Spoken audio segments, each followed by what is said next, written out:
What is up, rebel losers and Mars colonists? I am just a simple new type, and in this episode, we are starting Frozen Teardrop Volume 3. We have concluded the Rondo of Redemption arc, and are starting the Requiem for Perpetual Chain arc. Last time, the Bulge was attacked. Aoi and Sace Clark were killed in the process, leaving Odin to raise little Hiroyui into the psychopath he is destined to be. Odin was ordered to kill Vaunt, but someone else beat him to the punch. After Vaunt's death, Trace became a recluse. This time, we learn more about Mars Century and its divergence from After Colony. A nameless boy assassinates Milliardo Peacecraft and joins the circus. Also, a young girl from the Winter family steals a Gundam. So let's get into this.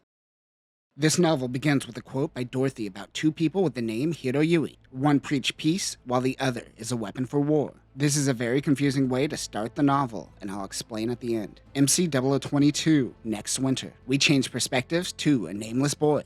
He has never had a name, but this doesn't bother him for the same reasons that he doesn't believe in the past. Subjectivity of humans creep in. He believes it is just better to surrender your body to time. History just breeds an ideological time sink. 5 years ago, the Martian Federation declared independence from the Earth Sphere, United Nations, or ESUN. The first president was Milliardo Peacecraft. He ruled without spilling any blood. They began the Mars Century and diverted history and calendars from the Earth Sphere. This made sense as Mars had longer days. However, both Mars and the Earth fell into hard times and people started regretting their declaration of independence. MC 0021, First Winter. A summit was happening in Relina City. Many from the Earth Sphere come to this event. Among them are the President's Chief of Staff, Lady Un, and Ambassador Sylvia Noventa. She is the daughter of Field Marshal Noventa. Hiro wanted her to kill him for killing Noventa, but he asked so aggressively. It's the scene where he goes, "Kill me, you coward." I'm sorry, you coward. It's such a good scene. This dude can't be around people. At the center of the ballroom is a cryo capsule which holds Princess Relina.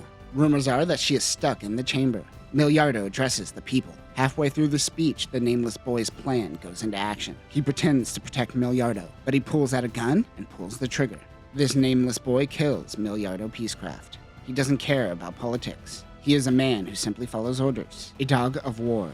The nameless boy runs. He uses his backup escape route. Dude has emergency plans for his emergency plans. The kid hides for about a week in the ventilation shafts with no food or water before making his escape. When he heads outside, he unfortunately couldn't see Phobos or Deimos in the sky. As he flees, he hears a violin play. It is a man and a young girl who is playing Rimsky-Korsakov's Scheherazade, which sounds a little something like this.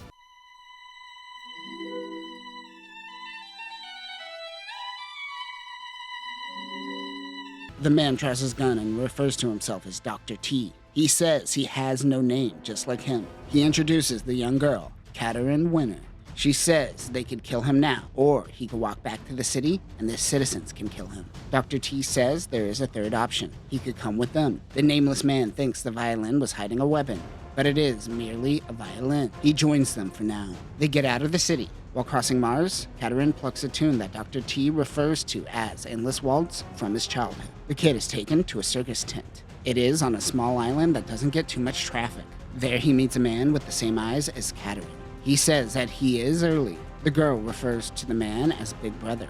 He doesn't seem to be used to Mars' atmosphere yet. The man goes by the name Professor W. It is Catra. Also, there's no images of Silver Fox Catra as an old man. Someone draw this, please. He asks Dr. T what the T stands for. Professor W says Trowa, but T says it is Triton. Things are moving faster than they expected as he shows a hologram of Milliardo's funeral. Noin is probably taking it the hardest, leaving her their two kids, Nina and Millie. They look onto the hologram to see Noin and the kids wiping dry eyes. This all seems to be a sham. Behind them is a blonde, mysterious man. It must be Zex. There has been a deadlock amongst their politicians, and many are fleeing to the Lenangreen Republic, where Zex assumes power. On a different holo broadcast, Zex announces that the Lenangreen Republic is seceding from Mars. This is Superman levels of, we're all just pretending this guy is a different guy now? Okay. They want the nameless boy to rise up and help the citizens who can't defend themselves. The boy finds Professor W to be a clown. He says, no, that's Dr. T, and he only does it on Mondays now, I think. They want to train him as a pilot. Drought-resistant algae found on the Europa surface is what allows them to terraform Mars. They're pumping the skies with greenhouse gases to get the breathable atmosphere going.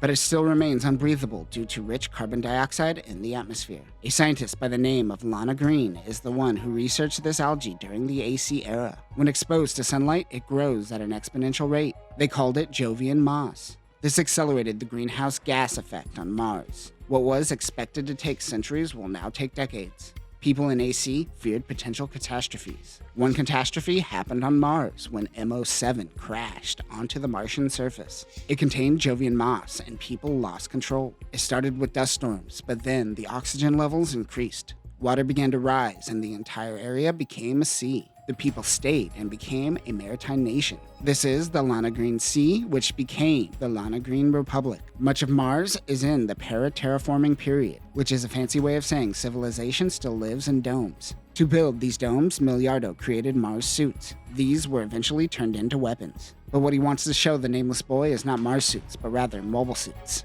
Frozen Teardrop goes full Fukuda. Mobile Suit stands for Mobile Suit Standards for Manipulative Order Build and Industrial Labor's Extended Suit. Don't you just hate it? Dr. T shows him Prometheus and Scheherazade.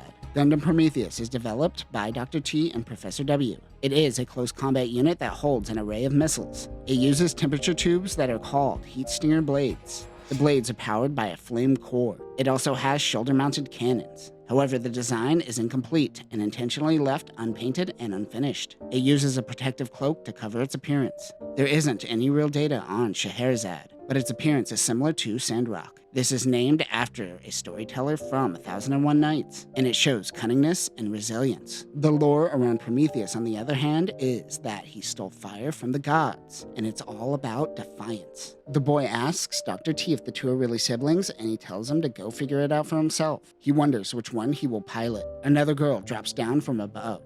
It happens to be Catherine, or Miss Catherine, as she likes to be called now. She slugs him for gawking at her, and she calls him rude. He laughs and says, "Sorry, Mrs. Catherine." She hits him again and says, "It's Miss Catherine." Oh my, new fetish unlocked. It will be 750 days until the mobile suits will be complete. They're heading to Earth to train under heavier gravity. It will take 6 months to travel to Earth from Mars. While traveling to Earth, he undergoes extensive trajectory drills without using any computers. Math without a calculator? Ugh, no thanks. For 180 days, the nameless boy did training that was essentially training for the circus. Once in the Earth sphere, they went to an abandoned colony. They continued training under 3 times Mars gravity. Many bones were broken during this time. She brought in lions and tigers and had knives thrown at him. They then increased to 6 times Mars gravity. As cold as Miss Catherine was, she was also very encouraging. The next test involved thin air, low pressure, and biting cold environments while doing the trapeze. They increased to 9 times Mars gravity. His body adapted to every environment thrown at him. MC0022, next spring. They get a message from Dr. T saying that things have changed and to come back. A new president was elected. They watch a newsfeed to find that it is Relina who has been elected as new president of the Martian Federation. They're confused as Relina is supposed to be sealed away in a cryo chamber. She dons the mask, legs X, so people think that she may be a double. She's going by the Peacecraft name instead of Darlian. She plans on working closely with the Lana Green Republic. We just ignoring the guy who faked his death and took over another nation? Jesus, what's happening? MC0022, first winter. Their shuttle is called Phobos. On their way back to Mars, what they call an X-10 class solar flare happens. They scramble to shield Phobos. A distress call comes in. A transport ship, the Kubrick, messed up their radiation shielding and need a rescue.